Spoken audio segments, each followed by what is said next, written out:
SwayamPrabha. Digital India. Educated India.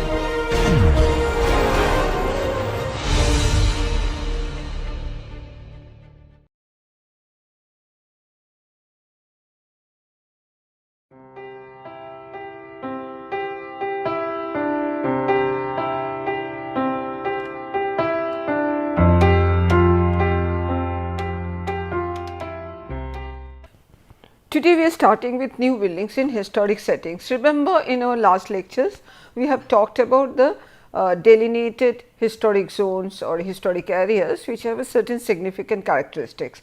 Which also talked about that these areas, though it is designated historic area, but they has to be living areas, they are not museum cities.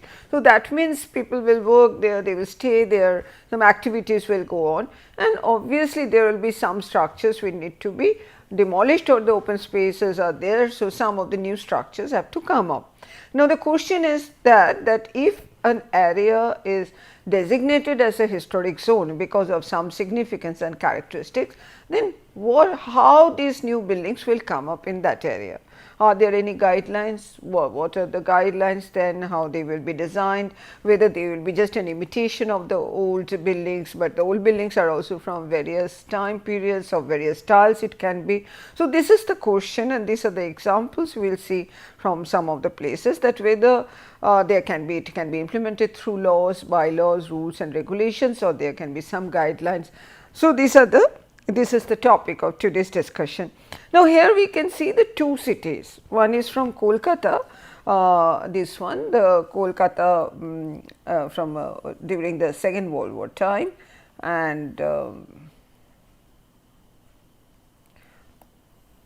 this the Second World War time Kolkata is there, and it is one of the very busy street, the Chowrangi street, and the same street, not from the same location, we see it today, that multi-stories have come up. There are certain buildings which are old, which are probably listed as a heritage structures, but definitely the new high-rise structures have come up, and now if you go there, you will, it's high structure, long apartment has come up, very high-rise apartment. Now, we see the Oxford Street, which was also a very busy commercial street in London in 1920 and 2010. Now, when we see 1920 and 2010 also some changes have done. So, probably you can see that this is a new building which has come up there. There also far away some new structures have come up in this area. And this is and they are also old buildings of a different nature, different height, but we do not see that the change what has happened in London is as drastic change as Kolkata one. Kolkata also there are some low rise buildings. No, so this is that if we have to make an historic area, historic spine or street into a living area, definitely there will be the new buildings. The question is that what will be the design of the new buildings, what will be the activities, how that. So, you can see that I think both of these are new buildings and they are not at all copy, they are very much of today's building, but they have the change is not drastic, that the change will definitely happen, but it is something there should be a dialogue between the old and the new structure. So, let us take some of the other examples also. Again London and Kolkata, the changing cityscape. So, as I told you in London that what is happening is that the new structure has come up there. So, this the new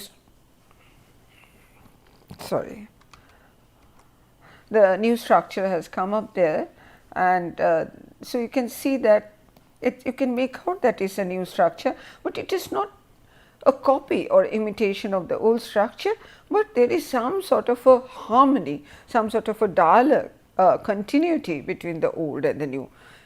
And when you see Kolkata, this structure which has come up in the Chowrangi road only because of the metro station which has come up there, it sits very awkwardly within that historic cityscape. It may not be a beautiful cityscape, but there is a character of those apartment houses which are there.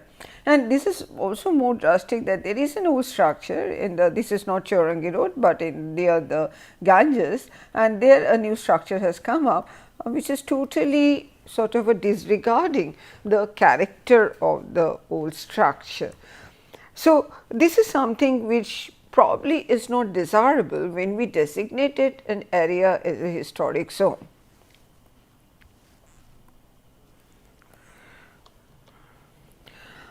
Let's talk about some other cities in India. This is Shimpi Alipat in Pune.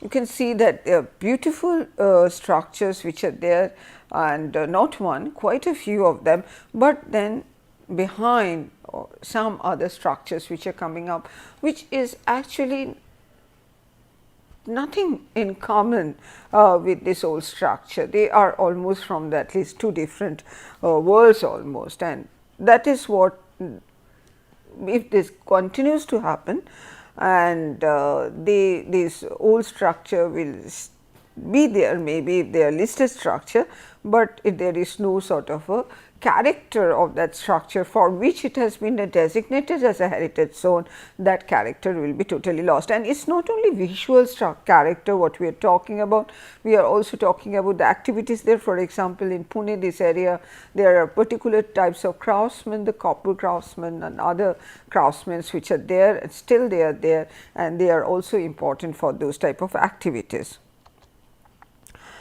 The situation is always not so bad. This is like Fort Kochi, we have seen this earlier. This is a designated heritage zone, and as a result what we see is that that type of high rise structure, or what we see incompatibility or unsympathetic structures haven't come up. But still what we can see is that still the structure, there are a lot of overhead wires are there, all the structures are not in good condition. There probably is a scope for much improvement of that area, keeping the characteristics, and some sort of a development can come up. We see this is Salisbury in York, and which is a very distinctly different from that, because here we can see the layers of structure. There are timber structures, there are the brick structures, there is sloping roof, there are the flat roof structures. There definitely is a shopping area, some of the residential area or hotels or the maybe there, but these has sort of kept the character, the layers of the historic character, and it is a very much sought after area. It is a commercially very viable area, and it has not only kept its own significance, but it also has been able to keep a mark of its own, a distinct identity of its own, and it continues to live, continues to develop, and continues to preserve also. So, this is something what is possible to be done, and because it has its own identity and characteristics changing, some of the changes are happening, but it becomes a very people like to go there. This has retained its identity, it is not similar with the other parts of the city. This slide is not so good, but it is a very good example of what we call new building in old city, in a city of Salisbury in England. So, now we have to see that if we have to ensure that if a heritage zone has been delineated, and what will be the new buildings in that. I always said it can't be a copy, and copy of what, because it can be layers of different types of buildings can be there. So, that means we have to do some analysis, and that type of analysis should guide an architect, an innovative architect, creative architect to design something, a new structure which will handhold the old structure. This is a very good example of hand holding, because as you can see here that this is a timber frame structure, where this is a very well decorated structure there, which is a different color, different materials, and there is another structure which is not sloping roof, a brick structure there, which may not be the proportion, and everything is different, only the height has been maintained, and there a new building has come up which is belonging to this time, and this building is almost hand holding the two generation, almost like two friends from two sides, and this hand holding is what we are talking about. So, if we have to ensure that this happens, of course, the legalities are there, it has to be designated, some sort of a guidelines, bylaws have to be there, but more than that, what is required is to have an analytical mind and a creative mind and a sensitive mind, that what should be the new buildings in this whole setting. So, these are some of the points which help in the analysis of certain heritage zones. For example, crane, mass oblique plot width, building line, silhouette or skyline, color and texture, scale, visual density or fenestration. So, we will take up all these points, and it is not that all of these have to be followed. These are certain helping, it helps to analyze and see the existing structures and then see that how the new structures can be designed. We will come back to this example later on.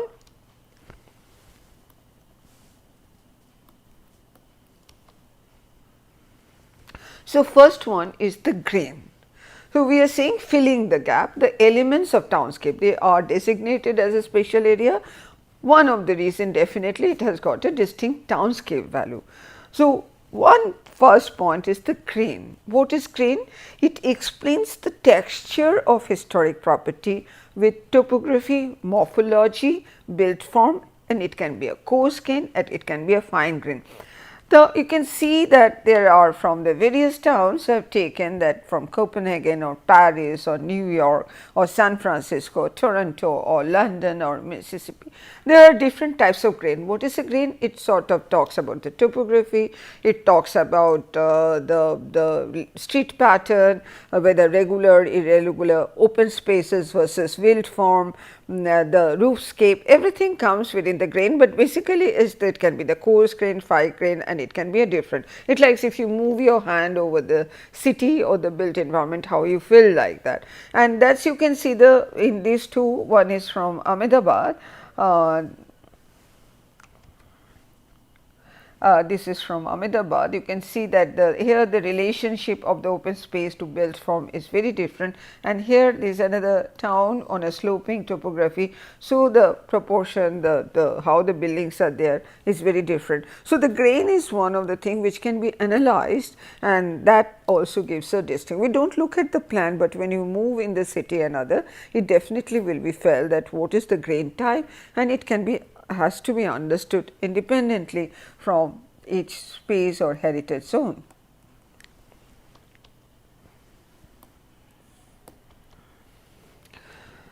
Second point is mass oblique plot width. That means, what is the sort of a frontage of the building, what is their scale, and again it may not be uniform because it might have changed over the years, but there is a certain character of the mass and plot width, and this becomes a very important tool for the process of amalgamating the new structure within the old structure. So, the first one is from Jyväskylä from Finland, and this is from Salisbury from York, you can UK. So, you can see that in this structure this city is a downtown area. There are the buildings from the old timber structure, then there is a brick building, and there are, but also what you can find out that if you see the frontage, the proportion of the frontage, this is sort of almost not much variation, and layers of history have been preserved there. And similarly here Jyväskylä, what you can see is one of the pedestrian street, and there you can see a new structure has come up and the new brick structures. Of course, the height is definitely have kept there, but you see that always the height is not uniform. For example, here in this case there is certain variation, but this variation is a part of the character of that area, and this can be maintained and new structures can come up there. And also we can see the different in the color and other thing, member that I will talk about another, there is another point in that. So, this is the point is the mass and or the plot width which is there. It continues, and this is a very interesting example. This is from the first one is from York, this is from York. This is from York. So, here you can, and this is from again Salisbury. Now, Salisbury case is very interesting. We have seen some of the pictures. Now, this entire structure is actually an apartment, and this apartment needs the parking area. So, what they have the parking area, but rather than the stilted, they are stilted partition, but they have given this basement or the ground floor parking, but they have not kept it open, and they have divided the entire facade into smaller segments to give an impression or to match with that smaller frontage mass and plot width, and that is why it sort of fits in well. Otherwise, it is actually a huge apartment block which has come up in that new building. And here also in New York you can see that the new structure, this is a new structure which has come up, and with the shopping area, and this also a new structure has come up. So, they have almost matching that proportion of the frontage, not only the proportion, it has also continued or retained the building line, what we call, that will come to the next one. So, this is very important, and that the new uses, like in this particular case of Salisbury, the parking area has to be incorporated for the ground floor, and how it has been kept is that how it has been kept is a very, what is called a very intelligent design or intelligent conservation for this area. So, and we have talked about the building line. What are the building lines? There are sort of a details on the different historic papers. One can identify what are the major and the minor buildings line. There cannot be a predominant line, but one has to understand that which are these lines, and one can sort of start trying to find out these building lines, and then in a new structure it can be incorporated. And this is how the analysis goes for the building line. For example, this is from I think Hamilton in Canada. So, what you can see that one has to take the elevation first, a streetscape, what has happened there, and then one has to sort of find out that what are the different proportion of this, and then one has to keep this the major building blocks, and then one can take out that, and one is left with this type of a pattern or guiding lines, which can be, it does not mean it has to be a homogeneous one, it can be heterogeneous also, there can be a variation, but this type of analysis based on the total streetscape is possible to be done, and this is what is required when we are talking about the building block. This is the continuing with the building line. So, what we say that in this particular structure, we see that there are the major building lines, the horizontal stories, and on the top floor they are also subdivided into a smaller part into the vertical base. So, this has to be understood. So, you see that on the vertical base on the top floors there are certain smaller divisions which are happening there, and also that has to be integrated, and there in one street there can be a various types of that, and that lines and understanding of that how these building lines are there, major vertically, horizontally, major, minor, and how this is also changing, this just has to be understood first. Then comes the building setback. In many of the historic area, what happens is that the buildings actually form a sort of a continuous wall, there is no setback, and in this case also you see that there is no setback except in the ground floor. There is a point here that where there is a setback at the ground floor. This setback is there, and then it continues, and sometimes the building is there is a setback, some of the buildings are kept away from the front line, mandatory setback. Now, if a heritage zone has this type of particular type of setback or no setback, or a combination of both, one has to understand that, because that has to be maintained, because these type of features or attributes contribute to the characteristics of that area. You may not follow, I mean you should not really copy the details, ornamentation and other, but if you just take these attributes and try to incorporate some of them, and it depends on the architects how it's done, then there is a continuity, there is a dialogue between the old and the new, and that is very important to understand. So, this gives a sort of a guidelines for this the building setback.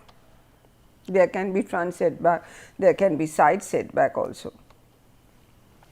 Silhouette and skyline, this is from Bhubaneswar, the old city of the Bhubaneswar. So, when you put that, the silhouette talks about basically the roof line, where we are not talking about color, we are not talking about texture at all, it just talk about that how the silhouette forms, and this is the skyline. This may be a continuous skyline, there can be the breaking of the skyline. So, this silhouette also gives a very important characteristic of a historic area.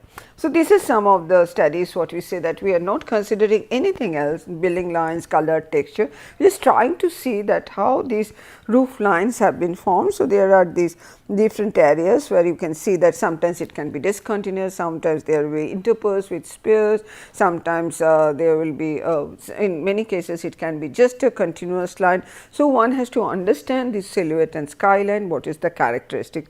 Now, what does that mean? Does that mean that if there are domes and towers and all these things, we copy that thing? No. There can be again that how we can in the modern design, how we can try to incorporate this breaking or this rhythm or this form, but functionally how we can incorporate there is also a lot of possibilities, and that has to come from the designer himself. Another thing is the scale. When we talk scale and proportion, one is related to the human dimension and another is its own scale. For example, if you see the Salisbury in North Carolina here, that most of the buildings here, they are forming a sort of a group, very strong group, and certainly this building has come up there which is totally breaking and it is totally out of scale, and it is in some areas this itself can be a character, but here probably it seems like it is an sort of really an intervention, not a very happy intervention in that area. Now, but suppose we say that if they are two storied or lower story, do we have to follow that the lower story, can't we have the more floor area ratio? So, let us say this is, I am not saying an ideal example in this case, but here you see what has happened is from the floor, the road level one, if you can look at that, and it has also broken the huge mass into parts, and there behind with a setback the high rise structures are there. So, actually when you are walking along the street level you do not see that high rise, but it has been able to create that more floor area behind and taking the scale of the building same. So, scale can be done by the height, scale can be done by the relationship between the internals, so what has been done, and some of the features also were kept. So, scale is a very important part of this type of attribute when we are talking about the historic areas.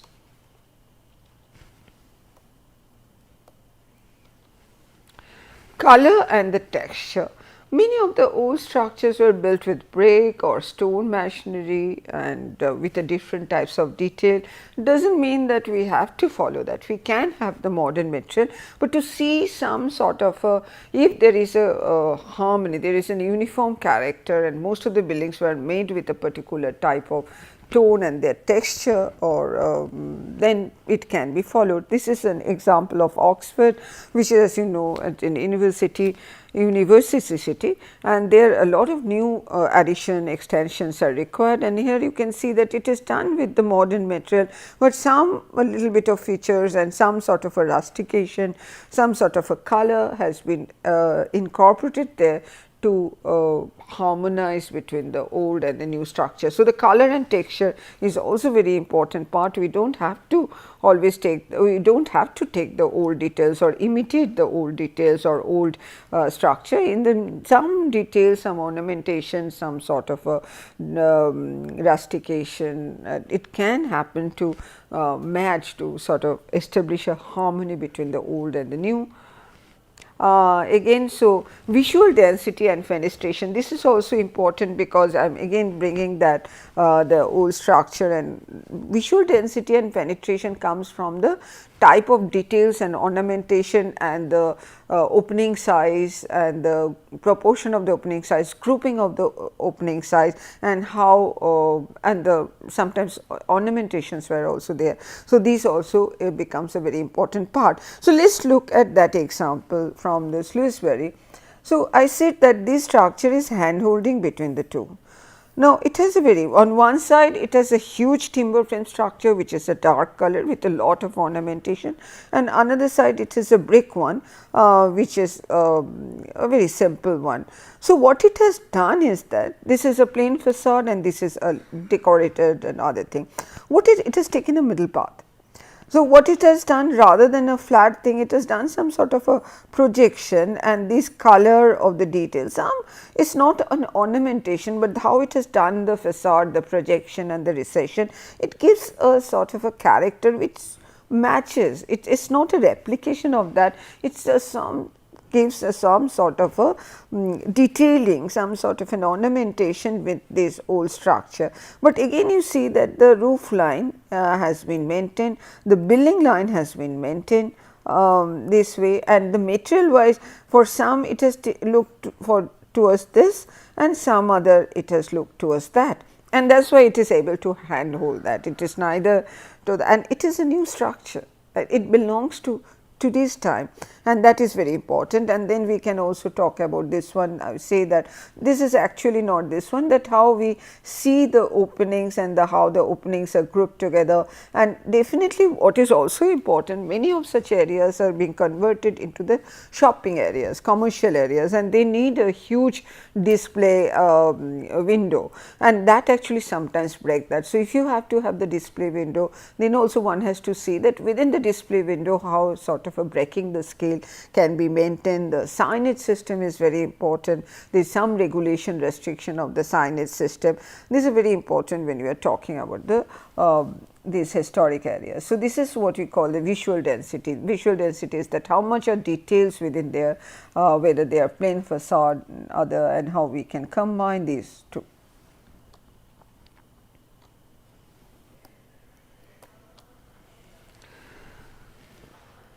So these are broadly the elements of townscape. So we can see that how this is an area near the St. Paul's Cathedral in London, which is an heritage area, very important area, very busy area, and it's a lot of market value. But here also we can see that there is not the form of the cathedral, it has been maintained, it has not been sort of unobstructed by the other high rise structures.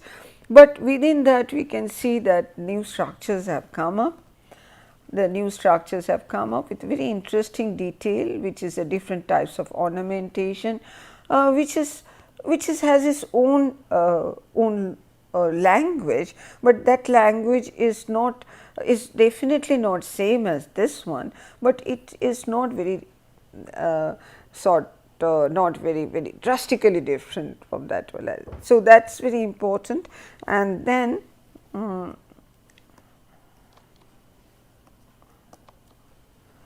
so we still have in India many parts of in India very beautiful areas, like this is from Dorjipada in North Calcutta. I mean, they are all there and they have a particular significant character, beautiful characters, and without any setback, particular types of details. It has been grown because of a particular period of the history, and these are the areas which need to be designated as a heritage zone with special bylaws. And remember, the bylaws is only not enough. These type of understanding or analysis of the townscape under its different aspects needs to be done if some new building has to come in that area, so that it can have some sort of a sympathetic, and it can handhold. There is a hand holding between the old and the new. And there are so many ways. I am again bringing that the glass is a very important feature, because many of the areas the glass, and then how you use the glass, what type of glass, like in this is again the St. Paul's Cathedral here, that where the glass actually reflects the old structure. So, it is a reflective glass, and this also is a very again intelligent way of creating the character. This I have already discussed, the glass is there, but the glass now becomes a sort of a background, and which highlights the historical facade. And these are sort of a clever ways of how you, and nobody can dictate that just by bylaws. Bylaws needed to be there, but this has to be discussed. This has to have a strong heritage committee and a review committee, which will see, and with the present simulation techniques, all this can be tried before it is built or before it is approved. So, we are talking about the elements of landscape and actually a dialogue between the old and the new, and so there are various examples. These I have already talked about, and these dialogue between the old and the new, this is from Finland. Jivaskala, and this is where we can see that this is a very interesting structure which the turret with the turret which is there, very interesting structure, and with a very ornate brick things, and you can see the new buildings have come up, another new building has come up. Now this building, this again is very ornamental in its own way, and it is having, as I say, should say, a dialogue between the whole, one ornamental building is talking with the other ornamental building, and it's possible, it's one of the, it's the downtown area, and this is possible because the use of the color, how it has done, it has making its own statement.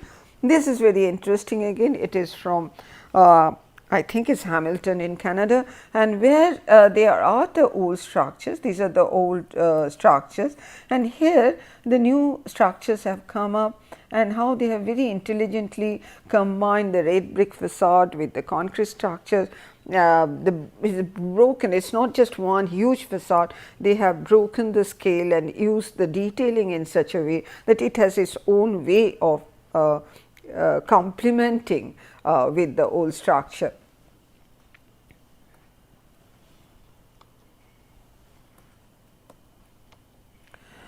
So, again I am saying this filling the gap, the elements of landscape, we have to need this type of analysis to see that how this can happen and how we can analyze that, and then I say the bylaws has to be there, the designation has to be there, but this analysis of townscape elements, so that in today's time one can contribute, so that that hand holding is there and the elements of townscape. As I say, there should be a strong bylaws, yes, incentives should also be there, and the change of use can also happen, but this analysis depends on the individual architect, but approval of that also has to go through a proper review committee. A strong instrument should be in place, a process should be there in place to see that which is possible and which is not possible, and with some special bylaws for that area. So, we will continue with this elements of townscape, that how the heritage impact assessment when a certain new structures